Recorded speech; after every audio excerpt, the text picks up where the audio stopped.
Welcome to only IAS. स्वागत है आप सभी लोगों का प्रीलिम बूस्टर न्यूज डिस्कशन में। आज है 21 फरवरी 2022। तो आइए देख लेते हैं कैसे कौन से इंपॉर्टेंट आर्टिकल्स हैं जो आज हम कवर करने वाले हैं। आगे बढ़ने से पहले जानकारी है तेजस हार्ड वर्क बीट्स डेस्टिनी के बारे में। यूपीएससी प्रीलिम्स 2022 की ये एक बैच है जो कि 250 प्लस आवर्स में आपके पूरे सिलेबस को कवर करती है। Regular test series, 15 full length test, study material और डेडिकेटेड मेंटरशिप इसके की फीचर्स हैं। कोर्स अवेल करने के लिए आपको जाना होगा video.onlyas.in पे। डिटेल्स के लिए कॉल कर सकते हैं 7007931912 पे या फिर मेल कर सकते हैं info@onlyas.com पे। तो चलिए आगे बढ़ते हैं, देखते हैं अपना पहला आर्टिकल जो कि army tag for new gecko के बारे में है। हर्पेटोलॉजिस्ट की एक टीम ने, मतलब ऐसे लोग जो रेप्टाइल्स के बारे में स्टडी करते हैं, सरीसृप जगत के बारे में जानकारी इकट्ठा करते हैं, उन्होंने बेंट टोड गेको की एक नई प्रजाति को खोजा है। गेको छिपकली की एक प्रजाति होती है या रेप्टाइल की एक प्रजाति होती है। इसे उमरोई मिलिट्री स्टेशन जो है मेघालय का, वहां पर खोजा गया है। स्टडी को पब्लिश किया गया यूरोपियन जर्नल ऑफ टेक्सोनॉमी में। इसका साइंटिफिक नेम है क्राइटोडेक्टाइलिस एक्सरसिटस। ये देखिए इंग्लिश नेम है इसका, और जो मतलब इंग्लिश नेम इसका है that is Indian army's bent toed gecko. एक्सरसाइटस एक्चुअली में एक लैटिन वर्ड है जिसका मतलब आर्मी ही होता है। अब इसका नाम ये रखा क्यों गया है? देखिए ये आर्मी के ऑनर में ही से नाम दिया गया है बिकॉज वो मिलिट्री स्टेशन जहां पर इसे पाया गया वो भी इसका आधार है कि इसका नाम आर्मी पे रख दिया गया। जो पेपर है उसमें कुछ और गेको के बारे में भी जानकारी मिली हमें, जैसे कि क्राइटोडेक्टाइलिस सियाहेंसिस, ये मिजोरम का सियाहा डिस्ट्रिक्ट है वहां पर मिला था, दैट्स वाई इसे ये नाम सियाहेंसिस रख दिया गया था। दूसरा है क्राइटोडेक्टाइलिस लोंगिलियंसिस। लोंगिलियंसिस ये एक्चुअली में मिजोरम का लुंगलेई टाउन है, वहां पर मिला था, दैट्स वाई इसे लुंगलियंसिस नाम दे दिया गया। गेको होते क्या है? गेको देखिए रेप्टाइल की एक प्रजाति है, छिपकली जैसा जीव होता है। ये अंटार्कटिका को छोड़ के लगभग आपको हर कॉन्टिनेंट पे मिल जाएगा, हर जगह बहुत आराम से मिल जाता है। कलरफुल लिजार्ड होते हैं, ये छिपकली ही होते हैं। ये rain forest, desert, cold mountain slopes लगभग हर जगह खुद को मैनेज कर लेते हैं। समय के साथ साथ इन्होंने खुद में काफी परिवर्तन किए हैं, दैट इज द रीजन कि आसानी से सर्वाइव भी कर लेते हैं और खुद को प्रीडेटर्स से बचा भी लेते हैं। गेको की जो पूंछ होती है उसके बड़े काम होते हैं। ये उनके वेट को बैलेंस करने में मदद करती है। उनको चूंकि उन्हें ब्रांचेस पे चढ़ना होता है तो वहां पे मदद जरूरी होती है। ये फ्यूल टैंक की तरह वर्क करती है। उनकी पूंछ की बात कर रहे हैं क्योंकि वो स्टोर को फैट को स्टोर करती है। स्टोर को कैसे फैट करेंगे? फैट को स्टोर करते हैं, ठीक है। बाकी जो कैमोफ्लॉग, उनकी जो रंग बदलने की एक कैपेबिलिटी होती है, उसमें भी उनकी पूंछ का एक रोल होता है। एक और फायदा होता है कि मान लीजिए किसी प्रीडेटर ने, किसी शिकारी जीव ने इन्हें पीछे से पकड़ा और इनकी पूंछ को दबा लिया, दे हैव कैपेसिटी कि वो अपनी पूंछ को शेड कर सकते हैं, छोड़ सकते हैं और प्रीडेटर से बच सकते हैं। बाद में वो पूंछ वापस से अपने शेप में आ जाती है। यूजुअली नॉक्टर्नल्स होते हैं, रात में ही शिकार करते हैं, एक्टिव रहते हैं। कुछ गेकोज दिन में भी एक्टिव रहते हैं, तो वो इंसेक्ट, फ्रूट या फ्लावर नेक्टर पे अपना गुजारा करते हैं। गेकोज आवाज भी करते हैं, चिरपिंग, बाकिंग, क्लिकिंग जैसी आवाजें वो करते हैं जब उन्हें अपनी टेरिटरी को डिफेंड करना हो या फिर अपने मेट को अट्रैक्ट करना हो। हमारा next article Guantanamo Bay detention camp के बारे में है। Guantanamo, exactly that is Guantanamo. Biden administration धीमे धीमे इस डिटेंशन कैंप को बंद कर रहा है। वो वहां के जो भी प्रिजनर्स हैं उन्हें छोड़ रहे हैं और हो सकता है इसे पूरी तरीके से बंद कर दिया जाए। गुआंटानामो बे डिटेंशन कैंप ये यूनाइटेड स्टेट्स का मिलिट्री प्रिजन रहा है जो कि गुआंटानामो में है। गुआंटानामो बे नेवल बेस जो रहा है वहीं पर। अब सबसे पहले तो ये मामला आता है कि लोकेशन कहां है इसकी। क्यूबा, क्यूबा को आपने मैप में भी देखा हो, ये अमेरिका है, ये सेंट्रल अमेरिकन रीजन है और यहां पर आपको दिख रहा होगा क्यूबा। क्यूबा का जो बिल्कुल सदर्न टिप है, इस बड़े मैप में देखिए, जो सदर्न टिप है यहां पर गुआंटानामो है और यहीं पर मिलिट्री बेस रहा अमेरिका का और उन्होंने यहीं पर इस डिटेंशन कैंप को बनाया था। इसके कई सारे और नाम हैं, गुआंटानामो, जीटीएमओ, गिटमो। क्यूबा के गुआंटानामो बे के पास में ये सिचुएटेड रहा है कैंप। अब इस डिटेंशन कैंप में वो डिटेन किसे करते थे? किसे पकड़ के ले जाया जाता था? आपने ये मूवी देखी है न्यूयॉर्क? इस मूवी में जॉन इब्राहिम का जो कैरेक्टर रहा, उन्हें डिटेन किया जाता है वॉर ऑन टेरर के नाम पे। जब अमेरिका में वर्ल्ड ट्रेड सेंटर या ट्विन टावर्स पे जब अटैक होता है तो उसके बाद कई सारे लोगों को डिटेन किया जाता है on the basis of suspicion. बिना सबूत के भी लोगों को गिरफ्तार किया गया, टॉर्चर किया गया, बहुत लंबे समय तक उन्हें डिटेन करके ही रखा गया और उनमें से कितने सारे लोगों को बाद में बेगुनाह पाया गया और छोड़ दिया गया। लेकिन जो टॉर्चर किया गया that was extreme violation of human right, और उसका कोई जवाब अमेरिका ने कभी किसी को भी नहीं दिया। तो ये जो डिटेन किया गया वॉर एंड टेरर के नाम पे कई सारे लोगों को, वो यहीं गुआंटानामो बे डिटेंशन कैंप में ही डिटेन किया जाता था, जिसके बारे में बहुत सारे लोगों को तो जानकारी भी नहीं थी। ऐसा कहा जाता है कि लगभग 780 लोगों को वहां डिटेन किया गया था जनवरी 2002 के बाद से। जब इस प्रिजन को खोला गया 11 सितंबर 2001 के अटैक के बाद 731 लोगों को तो धीमे धीमे अलग अलग जेलों में ट्रांसफर कर दिया गया, लेकिन 39 वहां तब भी बने रहे। 9 तो कस्टडी में ही टॉर्चर से मर गए। जो कैंप था इसे US president George W Bush administration ने 2002 में बनाया था वॉर ऑन टेरर के नाम पे, कि जो अटैक किया गया है अमेरिका के ऊपर वो उसके खिलाफ कार्रवाई करेंगे। यहां पर किसी भी व्यक्ति को इनडेफिनिट टाइम के लिए डिटेन कर लिया जाता था बिना किसी ट्रायल के, और एक्सट्रीम टॉर्चर दिया जाता था। वो टॉर्चर अगर आपने न्यूयॉर्क मूवी देखी है तो देखा होगा किस लेवल का होता था। किसी भी तरीके से पीटना, साउंड से टॉर्चर करना, एक्सट्रीम कोल्ड में रखना, या फिर और भी बहुत बुरी तरीके होते थे उनके टॉर्चर करने के। और एमनेस्टी इंटरनेशनल ने इसे major breach of human right की संज्ञा दी है। So that was all about Guantanamo Bay detention camp. हमारा नेक्स्ट आर्टिकल सिंथेटिक बायोलॉजी के बारे में है। एक ड्राफ्ट फोरसाइट पेपर तैयार किया गया है सिंथेटिक बायोलॉजी के ऊपर, इसे डिपार्टमेंट ऑफ बायोटेक ने अभी हाल ही में रिलीज किया। आगे बढ़ने से पहले सिंथेटिक बायोलॉजी होती क्या है? सिंथेटिक का मतलब ये होता है something that is made in lab with the synthesis of something. Basically synthetic fibre होते हैं जहां पे केमिकल के सिंथेसिस से उन फाइबर्स को कपड़ों को बना दिया जाता है, या सिंथेटिक कुछ भी हो सकता है जिसे लैब में हम किसी सिंथेसिस से तैयार करें। तो कपड़ों के सिंथेसिस से सिंथेटिक फाइबर बनाना तो ठीक है, लेकिन यहां पे हम सिंथेटिक बायोलॉजी की बात कर रहे हैं। मतलब आप लैब में कुछ सिंथेसिस करके कोई जीव बना दें, कोई लाइफ बना दें, दैट इज सिंथेटिक बायोलॉजी। ये साइंस की एक फील्ड है जहां पे जेनेटिक सीक्वेंसिंग का इस्तेमाल किया जाता है, जीन एडिटिंग की जाती है, जीन मॉडिफिकेशन किया जाता है, जिसके बाद कई बार तो किसी अननेचुरल ऑर्गेनिज्म को क्रिएट कर दिया जाता है। मतलब कोई नया ऑर्गेनिज्म एग्जिस्टेंस में आ जाएगा, या फिर उसकी प्रजाति में बदलाव कर दिया जाता है ऑर्गेनिक मॉलिक्यूल्स में चेंजेस करके, जिससे वो प्रेजेंट के लिविंग सिस्टम में आके अच्छी तरीके से फंक्शन कर पाते हैं। सिंथेटिक बायोलॉजी इनेबल करता है साइंटिस्ट को कि वो डिजाइन कर सकते हैं, सिंथेसाइज कर सकते हैं नए डीएनए सीक्वेंस को बिल्कुल स्क्रैच से। मतलब हम लैब में किसी बायोलॉजिकल जो कंपोनेंट है उसे सिंथेसाइज कर रहे हैं, और इससे हम कोई नई लाइफ बना सकते हैं या उस लाइफ में कुछ परिवर्तन कर सकते हैं। इसके कई तरीके के यूज हो सकते हैं सिंथेटिक बायोलॉजी के। देखिए, सबसे पहले तो इस टर्म को कॉइन किया गया था बारबरा होबोमिन ने 1980 में। तब उन्होंने बैक्टीरिया के रेफरेंस में सिंथेटिक बायोलॉजी टर्म का इस्तेमाल किया था। सिंथेटिक बायोलॉजी को इनिशियली बायो इंजीनियरिंग की तर्ज पर ही देखा जाता रहा। 2002 में इस टर्म को मैसिवली देखा गया एरिक कूल और बाकी के स्पीकर्स के द्वारा, जिन्होंने इसका इस्तेमाल किया अमेरिकन केमिकल सोसाइटी में सैन फ्रांसिस्को में। इसके इस्तेमाल की बात करें तो इसके जरिए सिंथेटिक ऑर्गेनिज्म तैयार किए जा सकते हैं वैक्सीनेशन के लिए।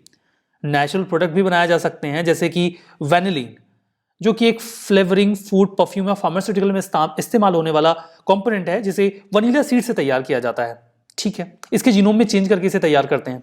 फार्मास्यूटिकल इंडस्ट्री में इसका इस्तेमाल आर्टेमिसिनिन को बनाने में किया जाता रहा है या किया जा सकता है, जिसका इस्तेमाल मलेरिया या फिर कार टी सेल थेरेपी में, कैंसर ट्रीटमेंट में किया जा सकता है। फैशन इंडस्ट्री में इसका इस्तेमाल जीन्स को डाई करने में कर सकते हैं, जिसके बाद कोई हजारडस सिंथेटिक प्रोडक्ट नहीं निकलेगा।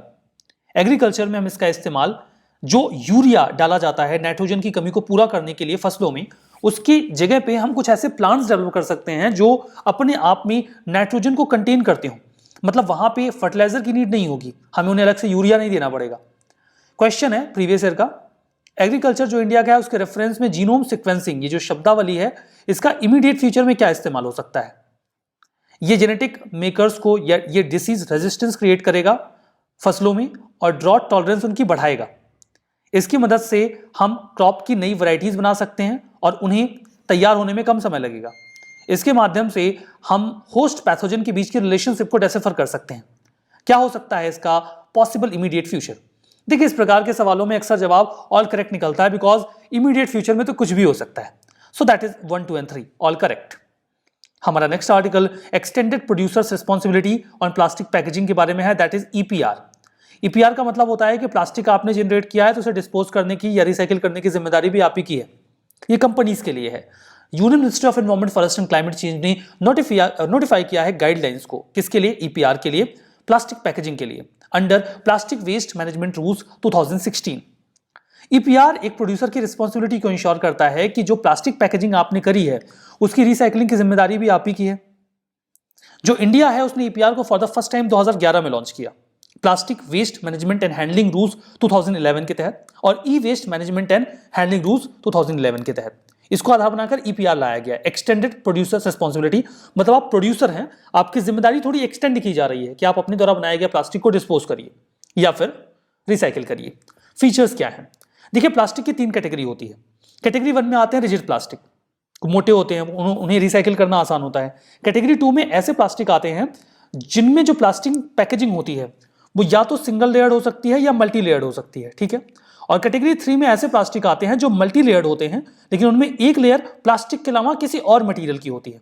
अब इसमें प्रोविजन क्या है? एक तो एकदम मैंडेटरी प्रोविजन है कि जो रिजिड प्लास्टिक पैकेजिंग है उसे रिड्यूस करना होगा और उस प्लास्टिक को रीयूज करने की जिम्मेदारी प्रोड्यूसर की ही होगी।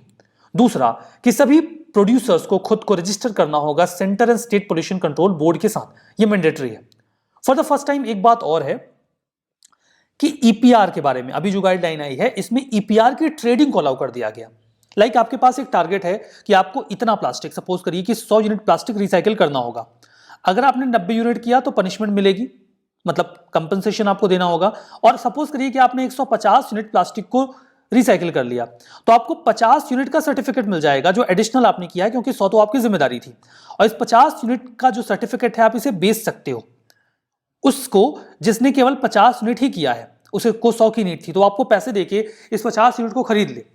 तो अब ईपीआर की ट्रेडिंग हो सकेगी तो इसका थोड़ा जो स्कोप है वो बढ़ जाएगा। रिसाइकलिंग मैंडेट कर दी गई है प्लास्टिक के लिए, उन्हें एक सर्टिफिकेट सबमिट करना होता है कि भाई हमने जो जिम्मेदारी थी उसको पूरा कर लिया है, इनफैक्ट हमने इतना एक्स्ट्रा भी रिसाइकिल किया है, तो उसके लिए उन्हें सर्टिफिकेट मिल जाता है, they can sell that. EPR obligation को फुलफिल करने के बाद देखिए इसके लिए वेरिफिकेशन और ऑडिट वगैरह किया जाता है एंटरप्राइजेस का, ताकि पता चले कि सब सही चल रहा है।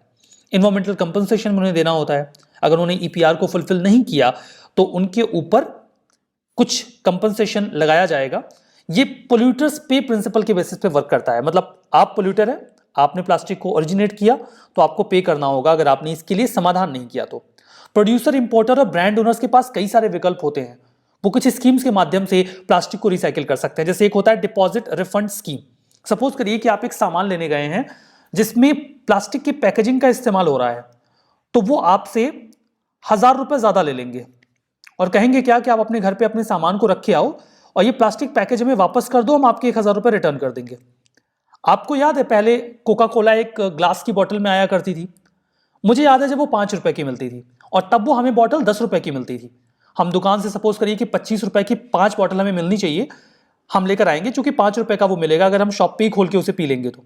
लेकिन घर पे लाने का वो हमसे 5 रुपए पर बोतल एक्स्ट्रा लेता था, यानी कि 50 रुपए देकर हम 25 बोतल लेकर आते थे घर पे। उस कोको कोला के बोतल से हम लोग पार्टी कर लेते थे। कोको कोला पीने के बाद हम उन 5 बॉटल्स को ले जाकर वापस करते थे दुकान वाले को, देन वो हमें 25 रुपए वापस कर देता था। हम बहुत खुश हो जाते थे कि हमें हमारे पैसे वापस मिल गए। एक्चुअली में यही सिस्टम हो सकता है प्लास्टिक रिफंड करने को लेकर, कि आप प्लास्टिक पैकेजिंग के लिए जो कस्टमर है उसको ज्यादा चार्ज करें और उससे बोलें कि आप ये पैकेज मुझे वापस कर देना, मैं आपके पैसे रिटर्न कर दूंगा। बायबैक सिस्टम हो सकता है, आप उस पैकेज को वापस से उनसे खरीद लें, या फिर कोई और मॉडल हो सकता है जिसमें उस प्लास्टिक पैकेजिंग को वापस अवेल करके रिसाइकिल किया जा सके। इंप्लीमेंटेशन के लिए एक ऑनलाइन प्लेटफॉर्म बनाया गया है, ये डिजिटल बैकबोन की तरह काम करेगा, ये ट्रैक करेगा, मॉनिटर करेगा पूरी ईपीआर ऑब्लिगेशन को और कंप्लायंस बर्डन को रिड्यूस करने की कोशिश करेगा। कंपनीज को खुद को ऑनलाइन इस पे रजिस्टर करना होगा और अपना एनुअल रिटर्न भी फाइल करना होगा कि उनका ईपीआर कितना था, उन्होंने कैसे उसे पूरा किया। यहां पे क्वेश्चन है 2019 के प्रीलिम्स का, यूपीएससी का क्वेश्चन बिल्कुल साफ है। ईपीआर एक्सटेंडेड प्रोड्यूसर रिस्पॉन्सिबिलिटी को इंट्रोड्यूस किया गया किसके फीचर के रूप में? आपके सामने 4 रूल्स हैं, इसका सही जवाब है E waste management and handling rules of 2011। So C is the correct answer. हमारा नेक्स्ट आर्टिकल हमास के बारे में है। ऑस्ट्रेलिया प्लान कर रहा है कि पैलेस्टीनियन इस्लामिक मूवमेंट हमास को एक टेरर ऑर्गेनाइजेशन डिक्लेयर कर देगा और ऐसा करने वाला वो एक लेटेस्ट वेस्टर्न कंट्री बन जाएगा। अमेरिका वैसे वेस्टर्न रीजन में नहीं आता, अगर आप इंडिया के पर्सपेक्टिव से देखोगे सदर्न पार्ट में आता है, लेकिन आइडियोलॉजी, पॉलिटिकल सिस्टम ऐसा मैच करता है, दैट्स व्हाई उसे वेस्टर्न नेशन की कैटेगरी में डाल देते हैं। हमास एक पैलेस्टीनियन इस्लामिक पॉलिटिकल ऑर्गेनाइजेशन है, स्पष्ट शब्दों में कहें तो एक मिलिट्री ग्रुप है। 1987 में बना और तब से ये लगातार प्रयास कर रहे हैं कि इजराइल को खत्म करके वहां पे पैलेस्टीन को वापस से स्टैब्लिश किया जाए। इसके लिए ये सुसाइड बॉम्बिंग और रॉकेट अटैक्स का सहारा लेते हैं। टारगेट वही है, ये गाजा से खुद को गवर्न करते हैं और पैलेस्टीन की जगह पे इजराइल की जगह पे अगेन पैलेस्टीन को स्टैब्लिश करने का इनका एम है। ये इजराइल है, ठीक है। ये जो पट्टी आप देख रहे हो इसे कहते हैं गाजा स्ट्रिप और यहीं से हमास ऑपरेट करता है। यहां पर देखिए कुछ आपके सामने पेयर्स हैं जिसमें एक कम्युनिटी के सामने देश का नाम दिया गया है, कुर्द बांग्लादेश, मधेशी नेपाल और रोहिंग्या म्यांमार। बताना सा कौन सा करेक्टली मैच्ड है। 2016 में ये प्रश्न आया था। इसका सही जवाब तो देखिए है सी, यानी कि 2 और 3, क्योंकि कुर्द का ओरिजिन ईरान का है, वैसे ये मिडिल ईस्ट के और भी देशों में पाए जाते हैं। हो सकता है आपके सामने ऐसा भी प्रश्न आ जाए जिसमें आपके सामने कोई 3 मिलिट्री ऑर्गेनाइजेशंस हो या मिलिटेंट ग्रुप्स हो और वो किस देश से बिलोंग करते हैं ऐसा आपसे पूछ लिया जाए। तो क्वेश्चन का नेचर समझिए, क्वेश्चन रिपीट नहीं होते, नेचर रिपीट होता है। तो प्रीवियस ईयर क्वेश्चन का फायदा ये होता है, आपको क्वेश्चन का नेचर पता चल जाता है। Once you got the manner of question तो आपको आइडिया लग जाता है कि जब आप आर्टिकल पढ़ रहे हैं तो आपको किस बात पे फोकस करना है। अब आपको पता रखना है कि हाँ कौन सा ग्रुप कहां से बिलोंग करता है। हमास एक पैलेस्टीनियन ग्रुप है, ये आपको पता रहेगा, तो अगर ऐसा कोई प्रश्न आता है तो आप कर ले जाएंगे। सो C is the correct answer. हमारा नेक्स्ट आर्टिकल फॉकलैंड आइलैंड के बारे में है। फॉकलैंड आइलैंड जो है इसको लेकर यूके और अर्जेंटीना के बीच में आज से 40 साल पहले एक लड़ाई हुई थी। ये लड़ाई हुई थी 1982 में। एक्चुअली में ये जो फॉकलैंड आइलैंड है, जहां से एक फॉकलैंड करंट भी निकलती है, जो कोल्ड करंट है, इसे आप ज्योग्राफी में पढ़ते हो, उस समय कई बार लोगों को आइडिया नहीं होता कि इसका नाम फॉकलैंड करंट क्यों है। तो फॉकलैंड आइलैंड के पास से गुजरती, दैट्स व्हाई इसे ये नाम दिया गया है। फॉकलैंड जो है वो ओवरसीज टेरिटरी है ब्रिटेन की, कुल मिलाकर ब्रिटेन से ऑपरेट करता है। अर्जेंटीना के पास में है, अर्जेंटीना इसे क्लेम करता है। 1982 में अर्जेंटीना ने यहां पर अटैक करके इस पर कब्जा जमा लिया, जिसके बाद यूके ने अपनी आर्मी को, इनफैक्ट अपनी नेवी को भेजा, आर्मी को नहीं, और लगभग 10 हफ्तों तक ये लड़ाई चली।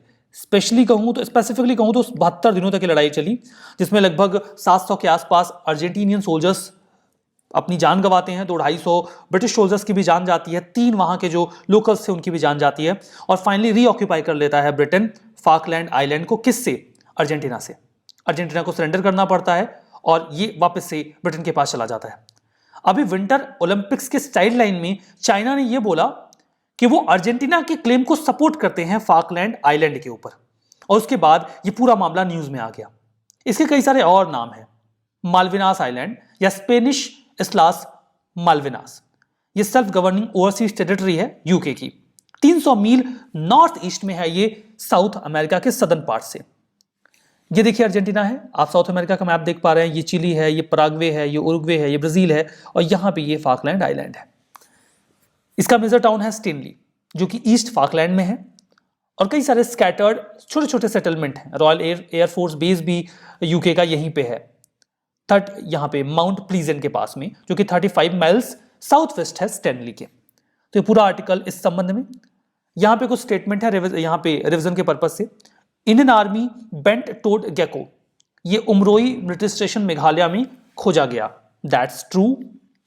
सिंथेटिक बायोलॉजी, पहली बार इस टर्म को कॉइन किया बारबरा होबोमन ने 1980 में बैक्टीरिया को डिस्क्राइब करते हुए, दैट्स ट्रू।